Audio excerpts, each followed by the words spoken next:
آپ کی بنیادی شخصیت جو اس کے تعارف سے، اور ساتھ ساتھ یہ بھی بتائیے کہ ایک جو ذوالنون جو آپ کے نام کے ساتھ لگا ہے اس کی وجہ، اور پھر جو ابتدائی حالات آپ کے ملتے ہیں ہمیں بتائیے ذرا۔ بسم اللہ الرحمن الرحیم۔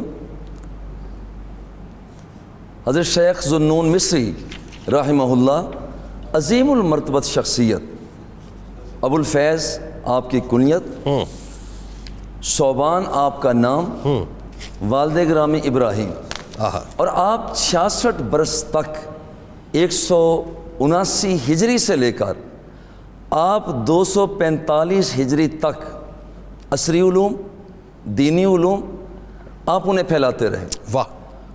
اور اگر آپ کو مجمع البحرین کہہ دیا جائے اچھا تو بے جانا ہوگا۔ وہ کس اعتبار سے؟ وہ اس اعتبار سے کہ آپ کے جتنے علوم اس وقت عصری علوم تھے انہیں بھی آپ نے اکتساب کیا، اور پھر معرفت کے اعتبار سے جو مقام آپ نے حاصل کیا وہ آپ اپنی مثال آپ تھے۔ سبحان اللہ، کیا کہنا! اور لوگ آپ کو سمجھنے سے قاصر رہے، اگرچہ آپ کا ایک دورانیہ رہا اور آپ کا مدفن قاہرہ کے قریب ہوا۔ آپ کی زندگی کو اگر دیکھا جائے تو انتہائی خوشنما پہلو، وہ کیا؟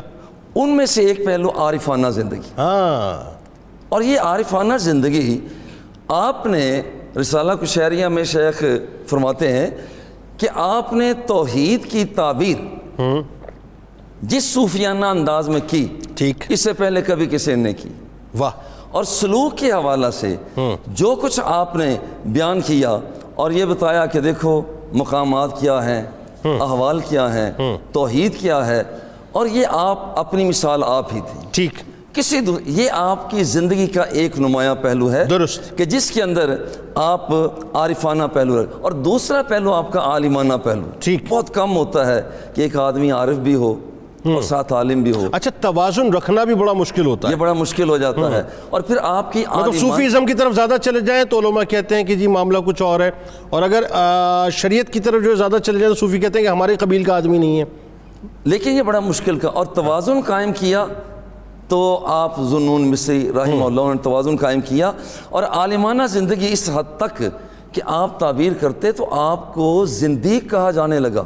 معاذ اللہ۔ اور وہ یہ کہ ایک شخص کہتا تو اسلام ہے اور تعبیر اس کی مختلف کرے، یہاں تک کہ آپ کو وہاں پر وقت کے خلیفہ ہارون رشید، ان کے پوتا، انہوں نے متوکل نے بلایا کہ یہ آپ کیا کرتے ہیں؟ پھر آپ نے عالمانہ تقریر جو گفتگو کی، ایسی گفتگو کی سناٹا چھا گیا، اور پھر یہ ہے کہ وہ خلیفہ کی آنکھوں سے آنسو جاری ہو گئے۔ پھر جب کبھی بھی وہ متوکلین کا بیان کیا جاتا، علماء کا تذکرہ کیا جاتا، تو آپ کہا کرتے یار وہ اس کا نام، اس بندے کا نام ضرور ذکر کرو کہ جہاں پر وہ مجمع البحرین ہے، اور انہوں نے ایسے انداز میں اسلام کی تعبیر کی۔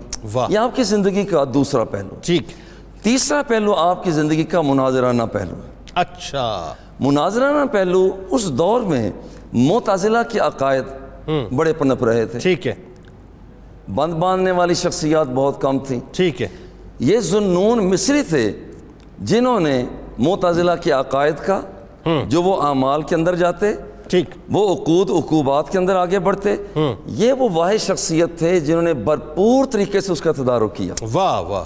اچھا، اسی پاداش میں آپ کو قید خانے میں بھی جانا پڑا، ٹھیک ہے، وہاں پر بھی پہنچے، قیدوبند کی صحبتیں، قیدوبند کی صحبتوں میں انہوں نے جھیلنا پڑی انہیں۔ پھر اس کے بعد باعزت طریقے سے، اور یہ بڑی بات ہے کہ باعزت طریقے سے بری ہو کر پھر واپس بھی آئے ہیں۔ اور پھر یہی نہیں بلکہ آپ کا بہت بڑا علمی پہلو یہ ہے کہ آپ کی زندگی کا پہلو کہ آپ محدثانہ کیفیت رکھتے ہیں۔ واہ واہ! بہت بڑے محدث تھے، سبحان اللہ، صرف صوفی باصفا بھی تھے، بہت بڑے محدث بھی تھے۔ اور پھر آپ نے حضرت امام مالک بن انس رضی اللہ تعالیٰ عنہ سے اکتساب فیض کیا، آپ سے روایات لی ہیں، اور اسی طرح سے آپ نے حضرت لیث بن سعد سے، عبداللہ بن لہیہ سے آپ نے روایات لی ہیں، اور یہ ان سے روایات لے کر اپنے عصر کے لوگوں کو یہ بتا دیا کہ یہاں پر ایسا نہیں ہے کہ یہ تصوف ہوتا ہے وہ الگ ہو اور علم الگ ہو، بلکہ آپ نے دونوں چیزوں کا امتزاج لوگوں کے سامنے پیش کیا۔ سبحان اللہ۔ اور پھر یہ کہ آپ کا یہ زندگی کا پہلو، آپ کی تالیفی زندگی، مؤلفانہ زندگی، اور وہ آپ کی کتابیں جو آپ نے تحریر کی، اس کے اندر حل الرموز کے حوالے سے جو آپ نے پیش کیا. ٹھیک. بہت کم لوگوں کو اس کے بارے میں معلومات تھی مگر آپ نے اس کو آگے بڑھایا.